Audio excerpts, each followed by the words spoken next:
అందరికీ నమస్కారం. ఒక మంచి వార్తతో మీ ముందుకు రావడం జరిగింది. ఇక వార్తలోకి వెళ్ళే ముందు చిన్న రిక్వెస్ట్, నా ఛానల్‌ని సబ్స్క్రైబ్ చేయగలరని విజ్ఞప్తి. అయితే ఈ సొసైటీలో మన సమాజం గురించి, ప్రజల యొక్క బాగోగుల గురించి, ప్రజలు ఏం కోరుకుంటున్నారు, ఎలాంటి నష్టాల గురించి వారు చర్చించుకుంటున్నారు, ఇట్లాంటి అంశాలను కొందరు బాగా నిశితంగా పరిశీలించి మాట్లాడుతూ ఉంటారు. ఇదంతా ఎందుకు మాట్లాడాల్సి వస్తుందంటే, ఇటీవల పార్లమెంట్ సమావేశాలు జరిగాయి. ఈ పార్లమెంట్ సమావేశాల్లో ఆమ్ ఆద్మీ పార్టీకి చెందిన రాఘవ్ చెద్దా ఈయన ఎంపీ. మరి ఈయన నిజంగా ఒక మంచి అంశాన్ని అయితే లేవనెత్తాడు. ఇతను అంటే భారతదేశంలోని ప్రజలందరి తరఫున, భారతదేశంలో సెల్ ఫోన్ వినియోగించే వినియోగదారుల తరపున ఆయన వకాల్తా పుచ్చుకొని మంచి అంశాలని మరి ఈ ప్రస్తుత కాలంలో మరి ఈ టెలికాం అంటే ప్రైవేట్ టెలికాం సెక్టార్లో జరుగుతున్న దోపిడీని గురించి ఆయన చక్కగా వివరించడం జరిగింది. మనందరికీ తెలుసు, మన దైనందిన జీవితంలో సెల్ ఫోన్, మొబైల్ అనేది ఎంత కీలకంగా మారిందో మనందరికీ తెలుసు. మనం రోజు మంచి మంచి మొబైల్స్ కొనుక్కుంటాం, వేలు లక్షలు పెట్టి మొబైల్స్ కొనుక్కుంటారు అందరూ.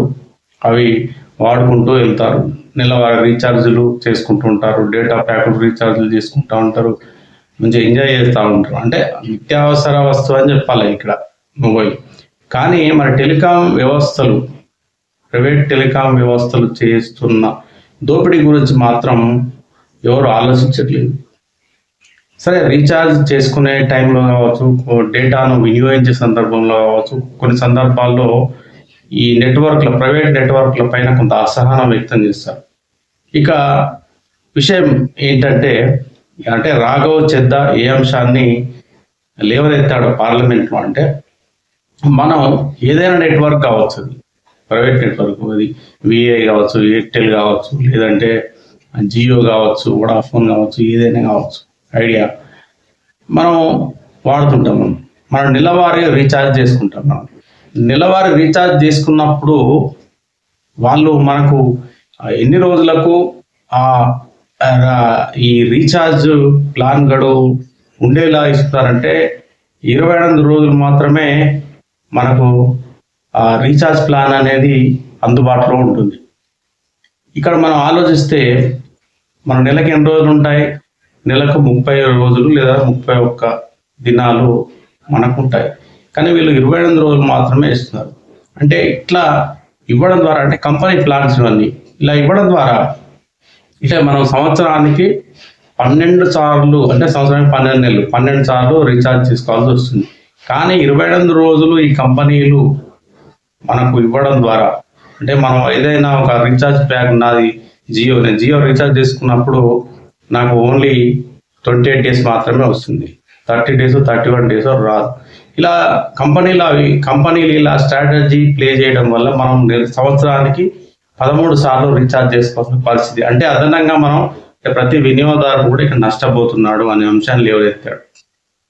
మళ్ళీ ఒకప్పుడు మనం రీఛార్జ్ చేసుకుంది, ఒకప్పుడు రీఛార్జ్ రేట్స్ ఎక్కువ ఉండేది.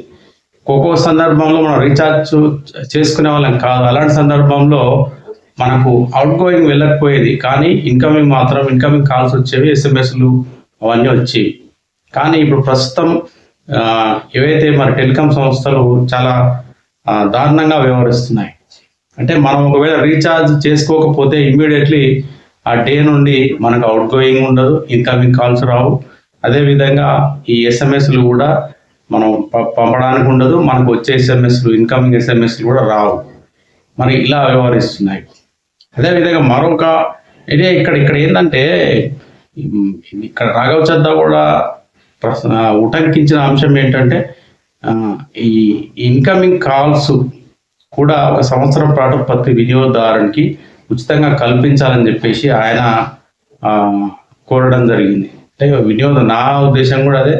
మరి చాలా మంది దీని గురించి ఆలోచించాలి. ప్రజల్లో మరి చైతన్యం అనేది వస్తేనే ఇట్లాంటి సమస్యలకు పరిష్కారం అనేది ఉంటుంది. ఇప్పుడు మనం రీఛార్జ్ చేసుకోకపోతే ఇమ్మీడియట్లీ ఆ నెట్వర్క్ వాడు మన నెట్వర్క్ ఆఫ్ అయిపోతుంది. మనము రైల్వే టికెట్లు కావచ్చు, వివిధ బ్యాంకుల ఓటీపీలు కావచ్చు, ఎమర్జెన్సీ ఎస్ఎంఎస్లు కావచ్చు, ఇతరత్ర ఏమైనా ఉంటే మనకు అన్నీ ఆగిపోతాయి. కాబట్టి ఇక్కడ నష్టమే జరిగే అవకాశం ఉంటుందని అతడు చెప్పడం జరిగింది అన్నట్టు. మరొక అంశము, మనం రీఛార్జ్ చేసుకున్నప్పుడు డైలీ 1.5 లేదా 2 GB అనేది వస్తుంది. మనం వాడుతుంటాం. అంటే వాట్సాప్ కావచ్చు, వీడియోలు చూడడం కావచ్చు, ఇన్స్టాగ్రామ్ కావచ్చు. మనం ఏ యాప్ను వినియోగించాలన్నా ఖచ్చితంగా డేటా అనేది మనకు దానిలోంచి కట్ అవుతూ ఉంటుంది డేటా అనేది. అయితే కొన్ని సందర్భాల్లో మనం బిజీ షెడ్యూల్ కావచ్చు, ఇంకేదైనా పనులు కావచ్చు, మనం ఈరోజు డేటా వాడనప్పుడు ఇప్పుడు నాకు 28 రోజులకు దాదాపు ఒక 56 GB ఉంటుంది నాకు డేటా. ఈరోజు నేను 2 GB వాడనప్పుడు ఈ 2 GB అనేది మళ్ళీ నాకు రేపు యాడ్ కావాలి. కానీ ఇక్కడ ఈ టెలికాం సంస్థలు వ్యవహరించే తీరు చాలా దారుణంగా ఉన్నది. ఈరోజు 2 GB నేను వాడకపోతే అది ఏమైపోతుంది అంటే బర్న్ అవ్వడం, అది వేస్ట్ అయిపోయినట్టే లెక్క కాదు, అది మళ్ళీ నెక్స్ట్ డేకి యాడ్ కాదు. అంటే దీన్ని కూడా రాఘవ చద్దా దీనిపైన కూడా మాట్లాడాడు. మరి ఈ జీబీని నెక్స్ట్ డేకు యాడ్ అయ్యేలా చేయాలని చెప్పేసి ఆయన ఈ అంశాన్ని కూడా ప్రస్తావించడం జరిగింది. మొత్తం మీద టెలికాం సంస్థలు అయితే అంటే వినియోగదారుల అవసరాన్ని, వినియోగదారుల యొక్క అంటే వాడకాన్ని దృష్టిలో పెట్టుకొని మరి ఈ విధంగా దోపిడీ చేయడం అనేది దారుణం. కాబట్టి ప్రతి వినియోగదారుడు కూడా ఆలోచించాలి. ప్రస్తుతం ఉన్న ప్రభుత్వాలు కూడా అంటే వినియోగదారుని క్షేమము, వినియోగదారుని యొక్క అవసరాలు, వినియోగదారులు ఎవరైతే ఉంటారో కన్జ్యూమర్స్, మరి వారి యొక్క డబ్బు నష్టపోకుండా వారి యొక్క ఏదైతే మరి దైనందిన జీవితంలో అనేక పనులు ఉంటాయి, వీటన్నిటికీ ఎలాంటి ఇబ్బంది కలగకుండా టెలికాం సంస్థలు వ్యవహరించేటట్లు ఈ టారిఫ్లు కూడా తగ్గించుకునే విధంగా ఈ డేటా విషయంలో కూడా ఖచ్చితంగా ప్రభుత్వాలు, రాష్ట్ర ప్రభుత్వాలు, కేంద్ర ప్రభుత్వాలు కూడా దీనిపైన ఆలోచించాలి.